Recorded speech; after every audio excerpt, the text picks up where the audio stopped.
Hey, welcome back to the channel. I am Ryofu and you are watching The Gaming Harbinger. So in today's video, no intro, but I wanted to take a moment, keep this video short and sweet, talk about Cyberpunk 2077 Edgerunners as well as the video game. Since this channel covers both anime and gaming, this is one of those rare special occasions. This covers both the anime front and the gaming front. But nonetheless, so I finally saw the Edgerunners anime, and I have to say, if I'm being completely honest with you, it was really good. It's been getting rave, and I mean rave reviews. I don't think it's perfect, but I do want to say Studio Trigger, like in 10 episodes, what they accomplished, it's very impressive.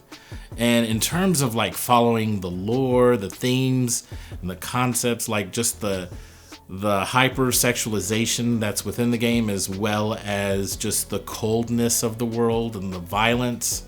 I think it captured just the essence of all of that in these 10 episodes. And also you got Giancarlo. He does one of the voices of one of the characters in the English dub, which, you know, I don't really normally watch English dubs, but I did watch this English dub and not too shabby.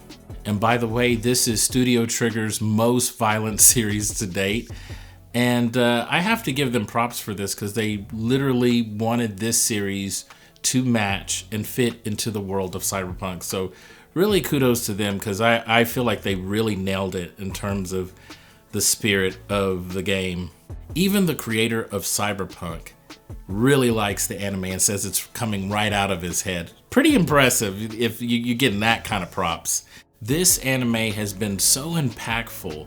Aside from, forget about the high reviews, but just word of mouth.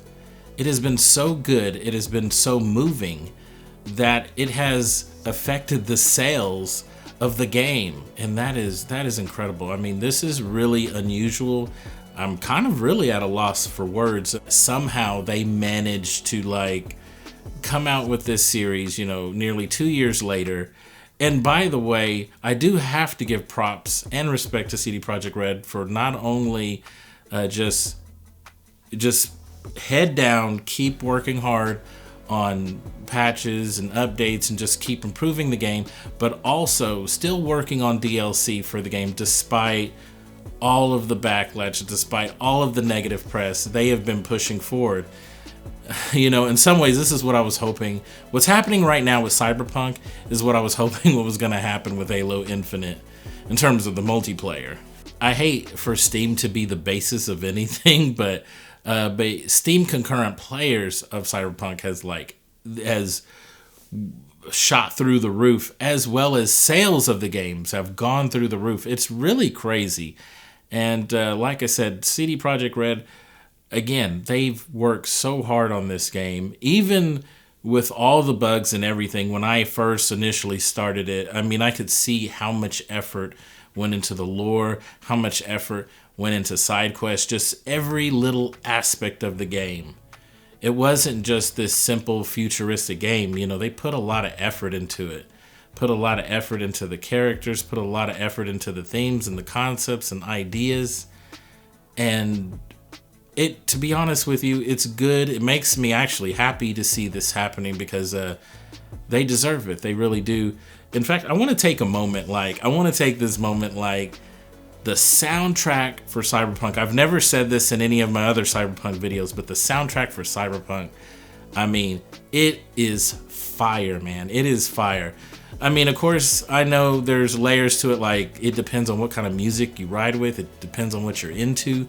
But, you know, one of my favorite genres is industrial, and just the electro sound. Some of the artists, if you're familiar with Godhead, they got the vocalist of Godhead to contribute to a couple of tracks. They have a couple of people that aren't necessarily big names, but they made original music for the game. That's like on another level than I just want to talk about this for a minute.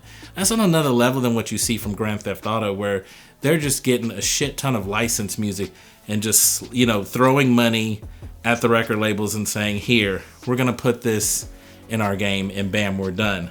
But I mean, getting original songs for your game, I mean, that's pretty badass in my book. That's it. You get a gold star for that. And like I said, The soundtrack, man, pure fire. Okay, so look, in conclusion, what I am trying to tell you is if there is any time to play Cyberpunk 2077, now is the time. You want to play it right now. This is the best state it's ever going to be in. Now, I want to add this small little caveat, and this is mainly for my subscribers or people that have watched my Cyberpunk videos. I understand initially my first 2 videos I was talking about, okay, how is it going to perform on the older consoles? How is it going to perform on the PlayStation 4? How is it going to perform on the Xbox One?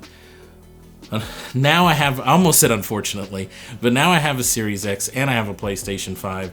So now I'm able to play the next gen experience, which, I mean, you can tell this game, it was made for that, and it runs so much better, like so much better. So, but you know, like I said before, all of my comments and my analysis on how it performed on last gen consoles still holds up. And perfectly honest with you, like, if you can get a Series X or a PlayStation 5, that's the way to play it. Let's just be honest. If you don't have those, maybe you have a PlayStation 4 Pro and you can get a pretty solid experience out of that. But regardless, this is the time to play the game because the game is in the best state it's been in forever. Unfortunately, it just took 2 years. So I do have to say, if you have played the game, but for whatever reason you haven't watched the anime, I don't know what you're doing. You need to get it together. Go ahead, watch the anime. It's on Netflix.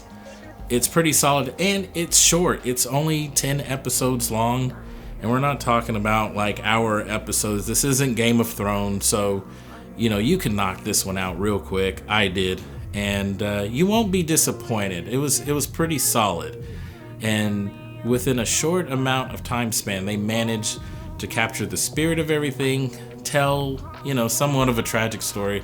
I'm a sucker for that shit if you didn't know already, but it's good. I totally recommend it. Anyways, that's gonna do it for me. Please let me know down in the comment section what your thoughts are. And does this make you want to go back to the game? Does it want you to play it again? Because that's what it did to me. Like, I am literally starting up my second playthrough again because I started a second playthrough as a corpo, never finished it. I'm returning back into it, and it's a good feeling because now I'm playing it on the Series X, so it just looks better, it runs better. But yeah, just let me know what you're thinking. But as always, I appreciate all the support, Chun, and I will see you in the next video.